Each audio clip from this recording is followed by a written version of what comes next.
guys, Daniel Gorley here with Worship Probs, and I am excited because I'm here with my friend, Mr. Brian Tabor. What's up? What's up? What's up? And we are here for another episode of Worship Karaoke. And guys, we have a new season, and Brian, where are we at? We are in the place that I live. The place that Fishers, Indiana. Fishers, Indiana.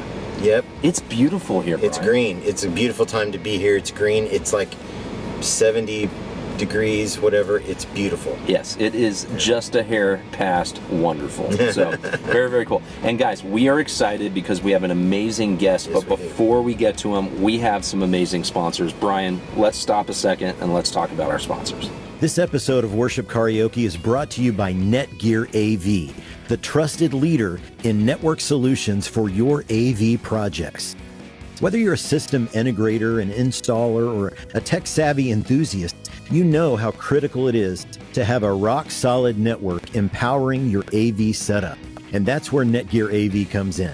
Their M4250 and M4350 series switches are specifically designed to handle the demanding needs of AV over IP, offering seamless performance with easy setup. With Netgear AV, you get reliability you can count on, plus the confidence that comes from working with a team dedicated to AV networking projects. Their solutions are pre-configured for AV applications, so you can skip the complicated setup and get back to what matters most, delivering an amazing experience. If you're ready to elevate and simplify your AV projects, visit netgear.com/AV to learn more about their industry-leading products and see why professionals everywhere trust Netgear AV. Hey guys, this episode's also sponsored by the amazing team at Church Visuals. These guys are awesome. As a ministry leader, you want to save tons of time and look amazing at the same time, but it's about more than that when it comes to connecting graphics and video. It's about visually communicating that lives are changed. Visuals are tools to see salvation and spiritual growth at your church, and that's what the team at Church Visuals is all about. Their work has impacted the entire world. They work with some of the largest brands in ministry, from Outreach to Awana to Answers in Genesis, Tidely, and many, many more. Their massive ready-made library of 40,000 plus ready-made visuals is available to you, and you can pull them in instantly. You can't even get a part-time employee for the cost of $299 a month, but they do it for you, and they're amazing. These guys nail it. Churchvisuals.com is their website, so go check them out. Church Visuals is the best. All right, guys, we're here. It's the moment of truth. Brian, our guest. Who is our guest? This is a guy I've known for a really, really long time. Yep. He's a good dude. He's incredibly talented. He's very funny. We see him right now. He's pulling up. He's just pulling up. He is my... Even the way he walks, Brian. The right. way he There's walks. a swagger. There's a swagger about this, guys. Yeah. So, guys, I would like to introduce you to Mr. Ryan Ahlwardt. What's up, friends? Hey, how's How it are going, you, man? buddy? I'm How you doing so well. Funny seeing you here. Yes, thank you for the pickup. I Oh, yeah. appreciate Well, it. we just happen to Yeah. be in the neighborhood. Oh, really? Yeah, you know, it's Right? just, Oh, here in the middle of Fishers, Indiana, Yeah, man. driving through, and we're like, who do we know? how did you get my in-ears in your car? It was I just guessed. Don't break the fourth wall. Sorry. Don't break the fourth wall. Guys, hey, we have production value here. That's right. Absolutely. Put the seatbelt on. Absolutely. Gotta buckle up for safety. We got to be safe. Yeah. This What's is up? Worship Karaoke. Ryan, thank you for doing this. Absolutely. Thank you for inviting me to do it. So, We're gonna have fun. okay, we have known each other for a really long time. At least 2 decades. At least 2 decades. Yeah. So 2 years. I Wow. was All right. I was the worship pastor at a church called Church at the Crossing Yep. in Indianapolis. When did your family come? We moved here in 92. 92. So Yeah. maybe you were there when I got there.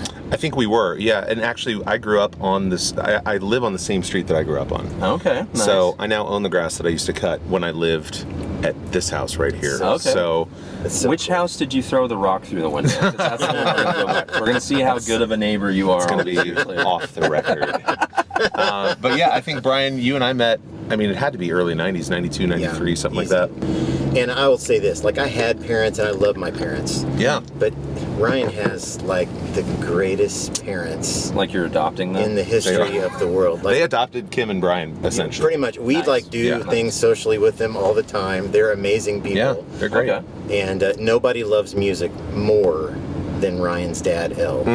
Okay. He does, yeah. He's got like a big record collection. So down what in did their you basement. grow up listening to? Like what Man. was the record? The vinyl collection Yeah. entailed? I mean, before vinyl, it was cassette when I was like Okay. 5 years old in our Volkswagen camper. All right. I was listening to James Taylor, Kool and the Gang, Oh, okay. Little River Band, Come on, LRB. Alabama. Yeah, LRB. Come That's on, Little awesome. River Band. Play me some mountain music. Oh my Alabama. gosh, man. Roll On 18-Wheeler, that was a jam. We listened to like, what was it, like Russ Taff? Oh, yeah, gosh, like yes. The Imperials. The Imperials. all that. Yeah, so there was that like whole early contemporary Christian worship music thing that we listened to. Yeah. Okay. But yeah, I mean, my mom and dad really introduced me to their generation music, and then my maternal grandfather introduced me to his era of big band, swing, Gosh, Okay. yes. kind of some jazz, early rock and roll, like everything from Beethoven. So you grew to up early with Elvis. a wide Yeah. range of music. Absolutely. Okay, cool. Yeah, I would be the kid, you know, when I was first learning how to play guitar and playing Madden on Super Nintendo in my room. I would be listening to everything from Rage Against the Machine to Stephen Curtis Chapman Nice. and everything in between. Nice. And yeah, I just think that back then, you know, whatever I liked, just I kind of rolled with. And like, I don't know why I necessarily like this, but I like it. So I was kind of I grew up in the era of like grunge and alternative rock when it first came out, and When so it was cool. Yeah, and now like Not seeing kids with like manufactured. Nirvana shirts on, I'm like, Yeah. you don't even know. You don't even know. You never actually listened It's to like that. that's cute. Yeah. but you also don't know. Well, you are the perfect candidate for Worship Karaoke. Oh, I love it. I'm This so is- excited. This is all about the music. Okay. We always joke about making mixtapes or Yeah. just Yeah, mix man. CDs. Absolutely. So, Brian, is it time? Should we listen to our Let's first rock tune? a song, man. All Let's right, do it. So this is our first tune, and Okay. this is an oldie but a goodie. Okay. And it's one of those that I'm pretty sure once you hear that first little lyric. It's a lovely line, intro. Yes, it's quite calming and soothing. Feels like a live recording. So, are you a Michael W. Smith fan? Yeah, you know, I Oh, all just right. need to have a moment here. Drop my needle, baby. Oh, man, this is good. It's been a while since I've heard this. Yeah, I like Michael W. Smith. What was the song? You can go either way. The song, was it Friends Are Friends Forever? Yes. Dude, they played that at my 5th grade, like, gosh. commencement Commencement ceremony. ceremony. And I had to move. Like, I knew I was moving. Oh, did you just? And it hit me right in the 11-year-old feels. Like, I had never heard the song before, and I'm like, what is this? What am I feeling? forever. Yeah. That's Crazy amazing. story. Crazy story. So, That's awesome. my best friend in 5th grade, his name was Michael Baird. He was Okay. Peter Pan in the play. I was Captain Hook. Oh. We both were in military families. We had to move away. Oh. And so I clearly remember saying goodbye to Michael. Yes. And then flash forward like 25 years. Shut up. I'm in the men's room at the Charleston, South Carolina airport. And 2 sinks over from me is Yeah. Michael Baird. Oh my God. And I looked at him in the mirror and I was like, Michael? And he's like, Ryan? I'm like, what are you doing? What are the odds? We're like, how have you been? Did you just run over and bear hug him? Yeah, in the men's seriously. restroom? Yeah, right. I was like, I promise the hands are clean. But then it was like, okay, man, well, I'll see ya. I'm gonna go to my gate now. That's amazing. Yeah, That's gosh. awesome. This is good. I haven't heard this in a minute. So good. Michael W. Smith still, I feel like, has the market cornered on this style music. Absolutely. Like, Man. I'll ask Brian if the same question I asked you. Are you a Michael W. Smith fan? If he asked me, yeah. he would be like shaking his head laughing because I'm a super Yeah, fan. he's You're a a super like, fan. yeah. See, I think I respect from afar, and I can Yeah. appreciate Michael W. Smith, Yeah, but sure. I'm not like a T-shirt owning fan club No, member. no. I don't own And that's okay. T-shirts. I do have several tattoos. Oh, wow. You know, but that's probably about it. It's a small limitation. Okay. I saw him plural tattoos. I saw him in high school. Yeah? He was a keys player, and I was a keys player, but I always was used to being stuck in the back, like in the dark.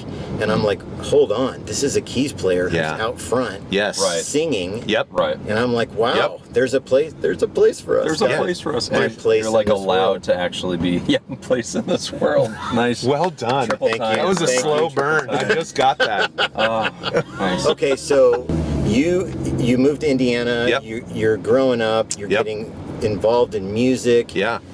You are in high school. Mm-hmm. Music was huge. Yeah. That's really where I found my lane, was probably junior year of high school at Hamilton Southeastern. Go Royals. Royals. I really found my lane. I mean, it was affirmed where I would be getting lead roles in plays or musicals that we were doing, or just really succeeding. It was kind of like once I stepped away from playing football, which was a very popular decision socially to step away from football to pursue more of the performing arts.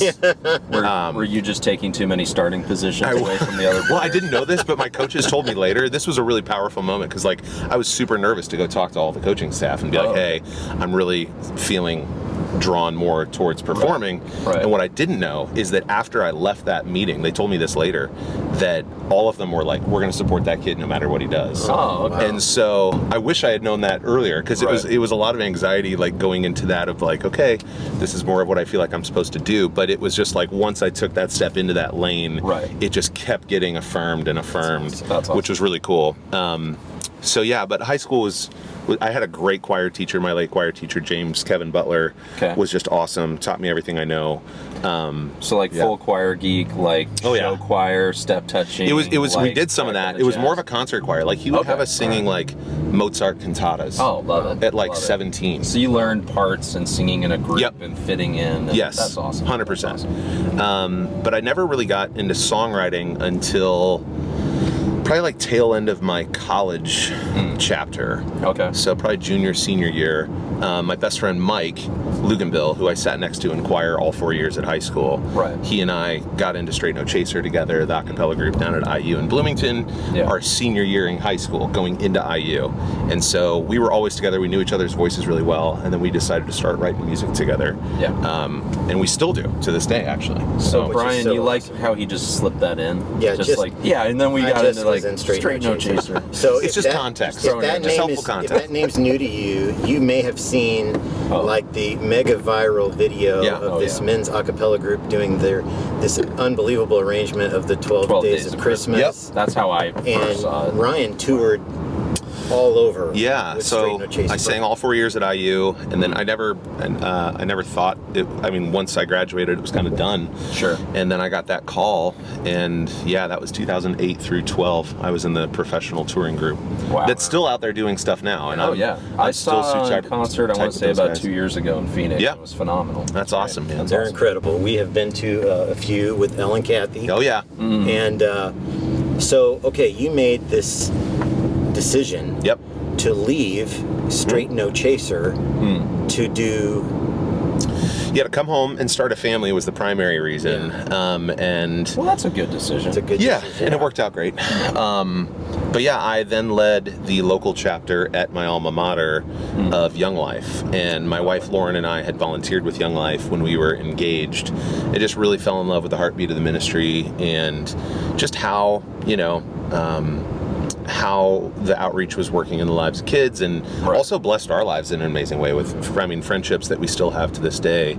And, when I went to do the Straight No Chaser thing, the local chapter kind of dissolved for a number of different reasons. Sure. But when I was looking for an off-ramp from SNC, I found out, and it was totally full circle, which is a story in and of itself, but I found out that there was an opportunity where all the parts were then in place for really healthy ministry work to happen. Okay. They just needed someone to be the lead dog running it.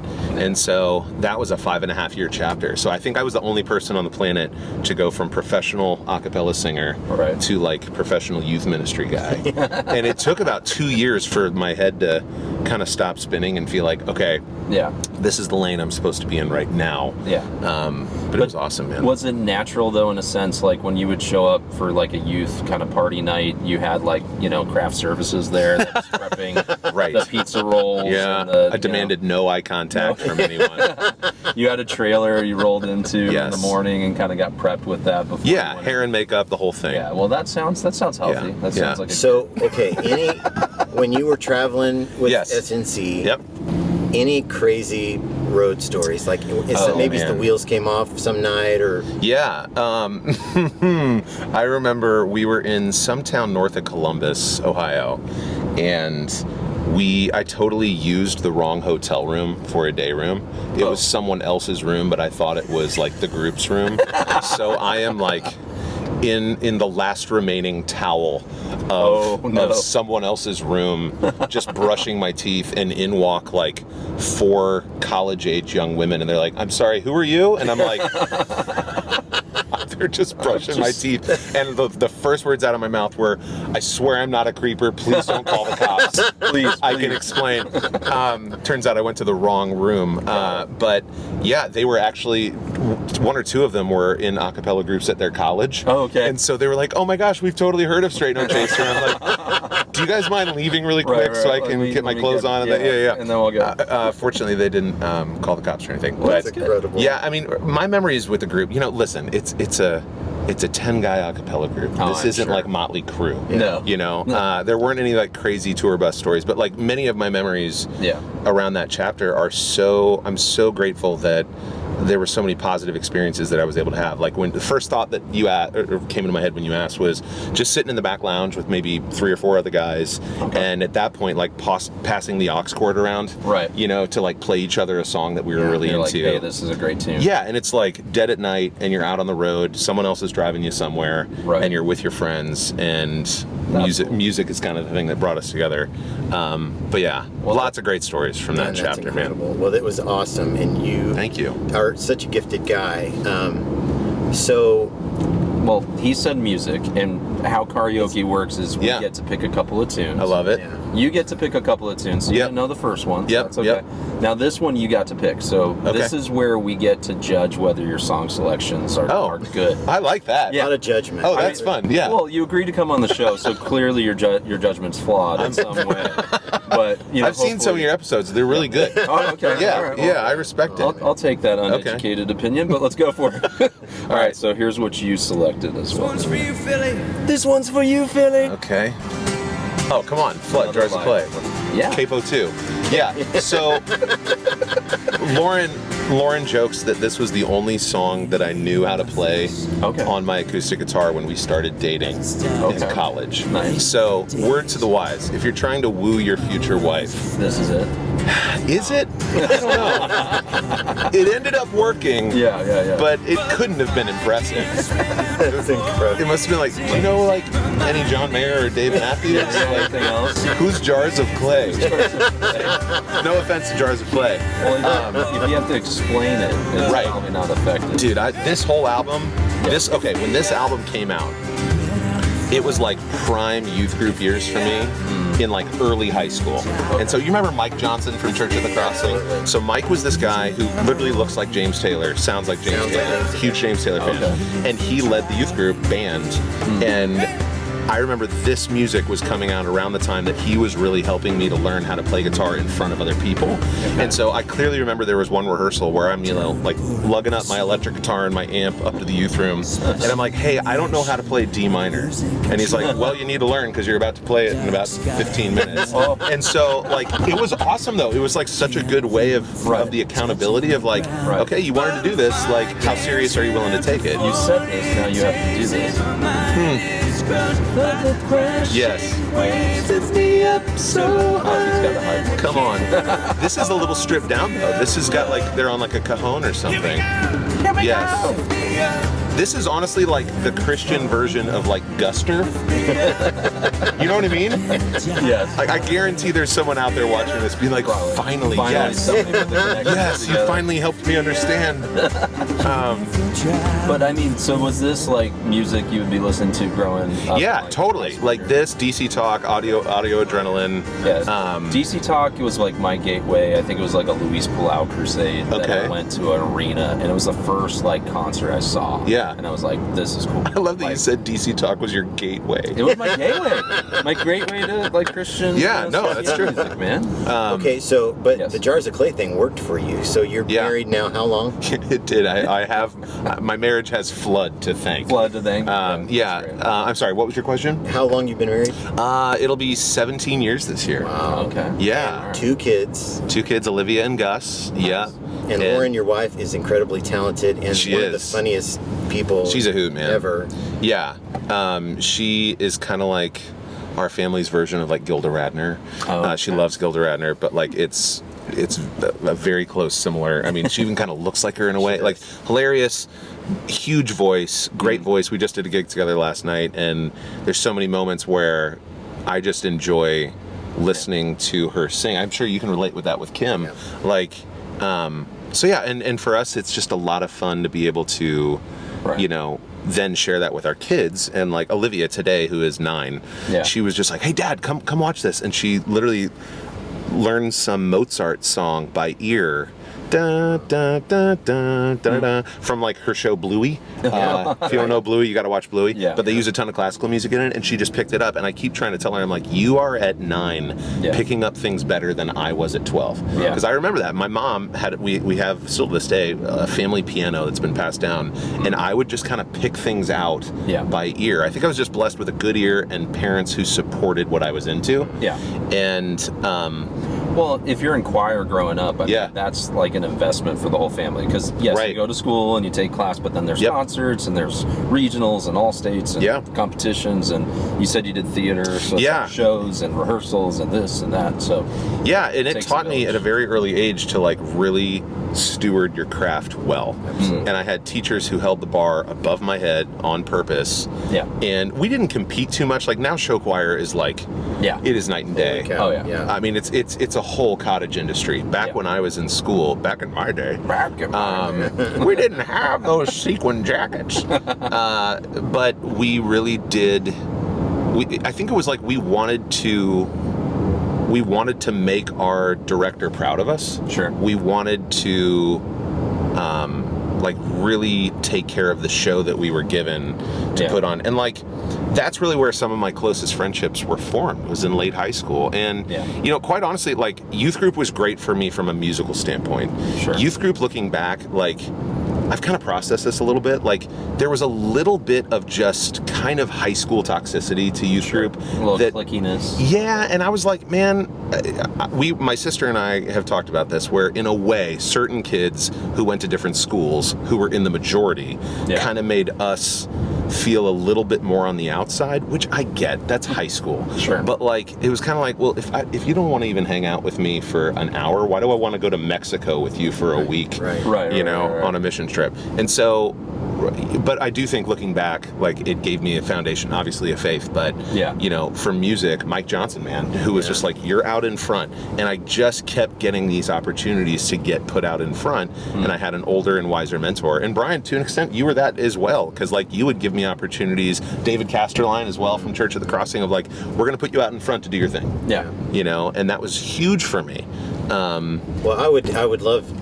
It's very kind of you. I would have to say you would have to have been without most of your faculties to not recognize that God had, like, He gifted you incredibly in music, and you were just a kind of a magnet for people. You still are, and it's so fun to see you doing what you're doing now. Thanks, man.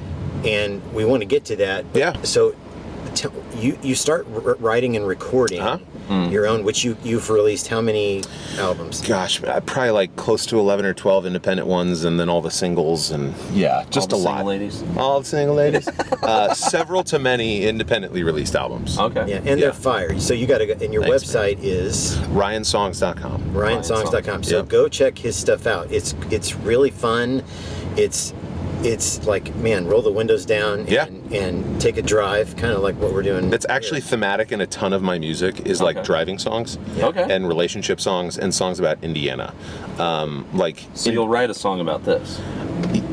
Jury's still out. Yeah. Possibly. You'll write a song about my friend Brian and Daniel. Yes. And the cool thing that you're about to open, which is called What is the Glovebox? So we have What's in the Glovebox, which is our What's in the Glovebox? Yep. And so you gotta pop that little button. It's right up there. And so we got you something, because I heard you have some dynamo chops. Oh my gosh. And I'm going to turn it on for you. Oh my gosh, what is... The Bluetooth device is ready to pair. This is next level. This is built-in verb. You guys have a budget. This is first class. Oh yeah, this is first class. We have a budget. So. Check 1, 2. This is nice. Is it working? I think. I don't know. Oh, please, did I switch it off? This is our local fire station right here. Right here, the Fisher's Greater. Thanks, guys. Yeah. It should work. Maybe you just don't have the magic touch. Are we going to get this in post? Device is ready to pair. Check. We'll fix this in post. There you go. Check. There it is. You said from the diaphragm. Yeah. The verb. Man, this thing works right when you turn it on. It's amazing. We're going to fix that We're going to fix that in post. Yeah. It's already happening. Okay. Okay. Oh, this is nice. It's got a little bit of delay on it. Yeah. What are we singing? Well, that's a good point. So you picked 2 songs. I did. The first one was Jars of Clay. Yes. Okay. What do you remember the second one? It was either When You Are a Soldier or Great Adventure by Stephen Curtis. Great Adventure. Come on, Great Adventure. Oh, gosh. Dude. Come on, guitar riff. So this is the ultimate road song, so I feel like you should be able to bring the fire. Right there. Get ready. Started out this morning in the usual way. Yeah, just turn right here. Thoughts inside my head. Ooh. A thing I had to do today. There's my fan. The time try to make it better than the last. I opened up the Bible and I read.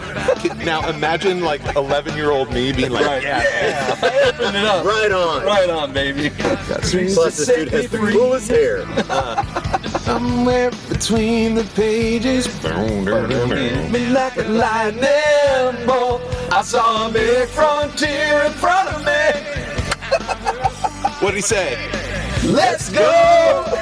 Saddle up your horses. It's so high. It is like high. It's high, and I had a gig last night, and I'm not warmed up. All of these songs we picked in like high school, we listened to where our voices. How dare you turn this down? It's my fade out. I know it's your show. This was my song. It's the all board fade. It's all board fade.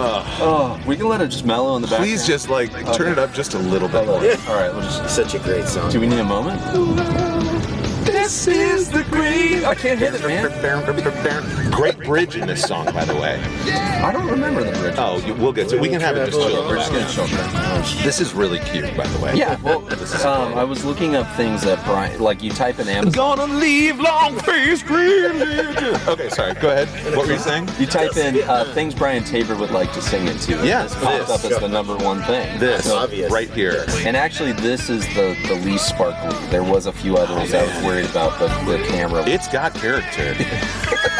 It really is. It's nice. Well, it's good. It's good. Gosh, listen to that chorus. Come on. He's got a trail to blaze. This is something I noticed too before the Straight No Chaser thing even happened. Yeah. For some reason, anytime I was in a church setting, and I heard a cappella vocals, it was like something just went like and like reached in and was like, that feels good, doesn't it? Yeah. And what I didn't know is like I was being drawn towards that medium. Okay. Like especially around Christmas time, bridge. Okay. We'll travel low. Oh yeah.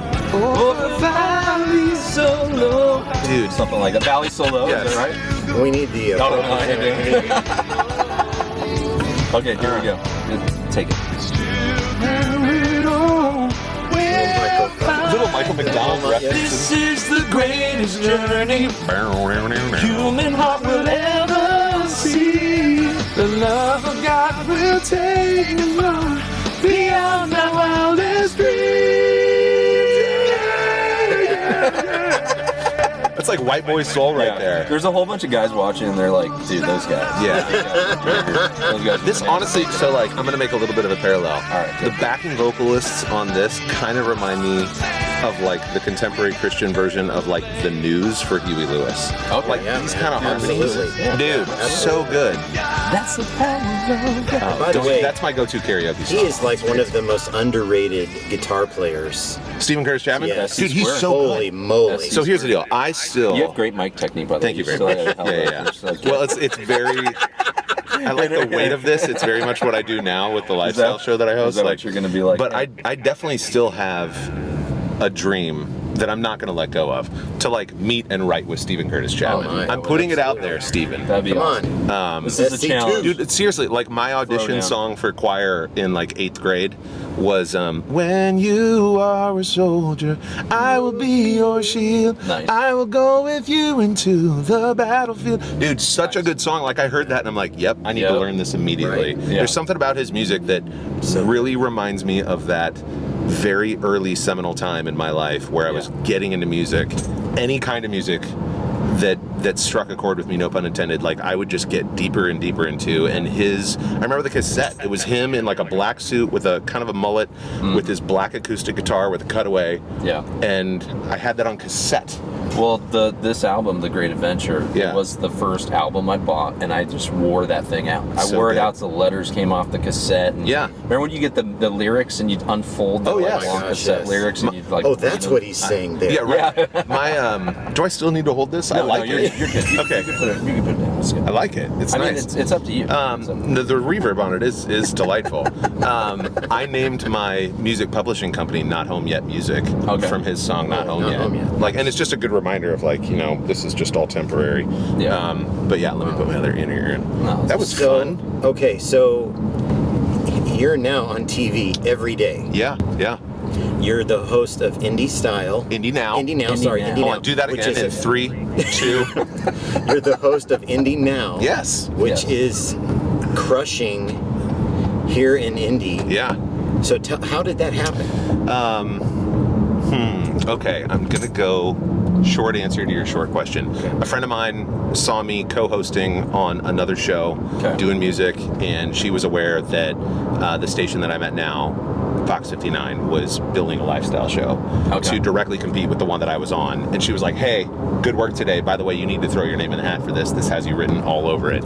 And my friend Brandy, when she talks, I listen. And so, it was just, it was kind of like God just went like, hey, I want you to go over there now. Right. And I was like, okay. And then since I got in, it's just been amazing, man. And that was a prime spot for Brandy. We should have. Yeah. Shout out to Brandy. She actually hates that song. Oh, sorry. Really? Sorry, Brandy. Sorry, Brandy. Sorry. But yeah, it's been going great. It'll be 3 years in August since I got the job.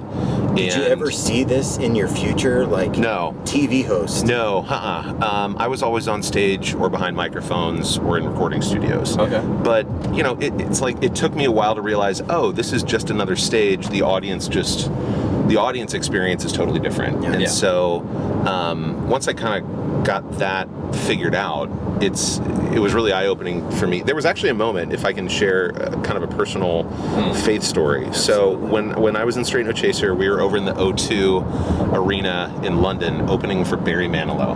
Oh, dude, I'm such a fan of O2. Oh, dude, he's so great. He's already intrigued. So great. You got and so I'm in front of 20,000 people who are not our fans, but are happy to hear us sing some a cappella music. And I remember literally being in awe of what I was in front of. And just being amazed with just the amount of people that were out there. Sure. And mid-song, just kind of God whispered to me, like, I have a stage even bigger than this prepared for you. Oh, wow. And getting that word on stage was a little weird. And I thought he was talking about maybe a literal stage, but what I've now realized is that it's just the platform. And I don't even think, like, I've reached the limit yet. Sure. Like, this has been an amazing chapter of my life professionally, but I think I'm going to be doing something in front of an audience for as long as I can. Absolutely. I certainly want to. Whether that's music or hosting, I've still got a big dream to do to voice characters in animated films. Like my earliest memory is actually not musical. My earliest memory is making my family laugh in that Volkswagen camper that I mentioned earlier, doing a funny voice of my favorite book as a kid. And I remember getting the laugh and being like, let's see if I can do that again. Yeah. And then music kind of became the thing in junior high and high school that then helped me to get to where I am now in TV. Right. So yeah, it's like I've done TV, I've done radio, I've done on stage, I've done podcast, I've done voiceover, and so pick a lane, man. I know, and honestly, for the rest here's the deal. Here's the deal. Like there have been moments in my life, professionally and personally, where that has been really stressful because it's like I feel like I need to just settle on one. But what I'm realizing is that it's totally okay to have a bunch of different skills in your back pocket. Because COVID taught me, I had like 30 shows disappear like that. Oh, sure. And so then it was like, okay, well, let's see how I do going on Facebook Live, singing some songs that people are picking through Facebook, or voiceover then picked up. Yeah. So, well, I'm just going to make sure that anything I want to do in the future, I need to clear with you before. Exactly. Ryan, are you in this space? Are you building pools? I'm thinking of woodworking. Is that something you are? I'm not thinking about getting into woodworking. That's safe, Brian. Woodworking is safe. Woodworking is safe. That's something I'm learning too, though, is that there's room at the table for everybody. Like in my 20s and 30s, I probably would have been intimidated by quote unquote competition. Yeah, but that's what people say when you're so good at everything. You're just saying that to us right now. I'm not though. Like I really do feel like I'm my only competition. Okay. Like, and it has honestly alleviated a lot of performance anxiety. Yeah. Where it's just like, just go be you, man. Yeah. Right. Like, don't feel like you have to compete with so and so over here. Like, just go be you. Nice. Well, and one of the things that I love that where you're being you is Indy Nights. Yeah. These shows that you're doing. Yeah, super fun with my wife Lauren at Feinstein's at Hotel Carmichael. Come check it out. It's a full band show. It's like Sonny and Cher of Indianapolis. Yeah. So it's variety. We have a ton of local special guests, some even regional, national special guests come through. Dinner and a show, super intimate venue. There's like 135 seats. It's so much fun. It's a blast, man. It's for us, it's a lot of prep. Yeah. But then when there's no fourth wall, much like this, it's a great experience for both the audience and the performer. And like everybody on stage loves each other, is super tight on and off. And I think that makes for a great experience for the audience. And then Lauren and I have just started a show. It's going to debut this summer. It's called Human Jukebox, where it's just the two of us and there's no safety net. It's like the audience picks what we're playing. So it's all requests and it's just the two of us. Okay. And it's really, really fun. We were doing, like, we put it all in a spreadsheet because we're nerdy like that. Yeah. We've got close to like 600 songs between the that two, we've performed. Yeah, between the two of us that we're like, I mean, this happened last night at the gig where someone was like, you know any Keith Urban? And I was like, give me 5 minutes to figure it out and we'll do it. And then we did it and I'm like, that was pretty good. That's awesome. She's like, that's going in the spreadsheet. So awesome. Indie Nights, Human Jukebox. It's really, we just perform at Feinstein's or we'll do private gigs. And that seems to be very healthy right now in our current season of life with our family. So people need to go follow you on the socials. Ryan Songs. At Ryan Songs for everything. Ryan Songs, website, all of that. It's a great follow, guys. Thanks. And if you have fans, we came to your show at Feinstein's. And we were sitting with two ladies from like Eastern Pennsylvania. Like one was from Jersey and one was from maybe Philadelphia. That's Amy and JJ. Yeah, my friends. They're huge Straight No Chaser fans and longtime patrons. They of my drove music. in for this. They're the best. For the show at Feinstein's. Yeah, so like front row. Blast. Yeah, they're the best. Yeah, I've been very blessed with amazing opportunities in life of just chapters that seemingly are so disparate that they're like, how are we going from this to this? Right. But God's just made it all work out, and it's been so fun to be able to do it.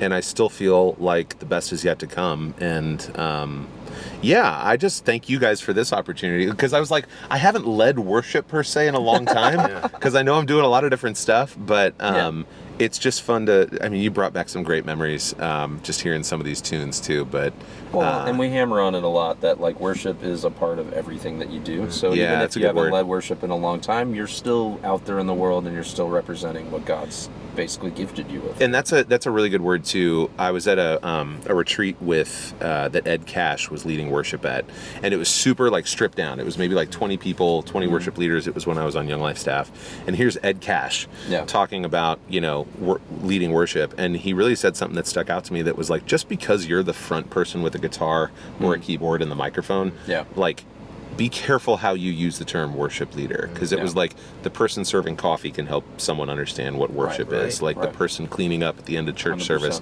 You know what I mean? And so it was kind of like, don't make it about you. It's not about you. But at the same time, take care of your craft very well and steward it really well. Like, aim for excellence, not perfection. But be careful getting a big head about being the person out in front. Because I think we've all been in church scenarios where people have kind of drifted towards that, where it can be all about the person singing as opposed to the experience and God. And so, that was my little soapbox moment there. No, I love that. I love that. That can be your big bus answer. Big bus question. I mean, the big bus question. That's a great answer for it right there. I mean, steward that well. You know, I think it was Martin Luther who's like, okay, if I'm a Christian and I'm a shoemaker, should I put little crosses on the shoes, or should I just make really good shoes? That's good. You know, I mean, and it's I'm paraphrasing that obviously, but and it was in German when he did it. Right. Can you do it with an accent? No, I can't. But what a great reminder, you know, like, just steward whatever you're doing. Steward it well and do it as unto the Lord. Do the little things with just amount of excellence as you would the big things, and even do it when no one's watching, and especially when people are watching, don't make it about you. Well, and that's the hard thing too. Like we've talked about, you mentioned doing some different things during COVID and stuff like that. It's so hard nowadays to just, like, it's almost refreshing if you encounter somebody who's doing something that you didn't even know about, that they didn't post about, that they didn't put on full display, because that's even more authentic sometimes than it's like, hey, I'm posting the 27 things I've done today. I brushed my teeth. I said nice things to my wife. I did, you know, all these little check-ins. And it's like, no, I'm just doing what God's called me to do. Those people are sometimes the beasts that you're like, oh gosh, there's a lot more here than meets the eye, where they're just quietly crushing it, and they don't need the external affirmation. And for someone who is painfully extroverted, like, it's hard in those moments where I have to check myself too, where it's like, it's not about me. Just keep trying to do things excellently, where it's like, a friend of mine asked me, he was like, what do you most want your kind of faith legacy to be, or like, what do you want? Because there have been moments where I'm like, am I a worship leader? Am I a youth minister guy? Am I doing this? And blah, blah, blah. But it's like, I just want to be a city on the hill where people go, what's behind that? And it's, I kind of want to tug at people, whether it's a song about myself, or a song about Indiana, or a song, I've got a song about Paul Revere, you know, like, whether, like, do everything excellently, where people go, why am I feeling inspired and joyful? And why am I being drawn towards this? It's like, well, part of that is me, but it's Christ in me trying to bring you a little bit closer to the goodness of what he's got. And then I just get to be a vessel that goes through, which is, then there's no pressure. It's just like, just be the vessel. You know, just be the instrument in his hand. At the same time, though, be very good at the instrument that you're holding in your hand. Disciplined, and still being a good steward of gifts that you've actually been given. That's awesome, man. Look at that. Look at us, guys. We did it. This has been such a blast, man. This was fun. No, this is awesome. Well, guys, this has been an awesome episode of Worship Karaoke. Brian, it's been a pleasure. It's been a pleasure here too. Thank you guys so much for the invitation, and shout out to all of you guys. Yes, so much fun. And seriously, if you guys are interested, follow Ryan on, it's RyanSongs.com and all the socials. All the socials, all the places. Plus Presequential Podcast. Which is so great. That's a great name. If you are a history nerd, go check it out. You will enjoy it. And also, I mean, if the drinks don't work out, then you're drinking something that's not fun, and that's fun to watch. So that would be good. It's good. It's good. All right, so if you guys love Worship Karaoke and you love this, we're going to do more of these in the future. So please subscribe and follow us on all the socials. Brian? Yes, sir. You ready to end this thing? I'm ready. All right, so typical fashion. Brian, what do we say? Come on, you're supposed to do your deuces. Oh, sorry. No, this is the end. What do we say? We've done like 3 seasons. Sorry, but it's been a minute. All right, let's re-record this whole thing. We'll get this. We'll fix that in post. We'll get it. We're gonna call this. I think that's the quote of the episode. That's it. We're done. We'll get that in post. All right. So all the starts. So guys, this has been fun. Peace. Deuces. You gotta say something. Bye.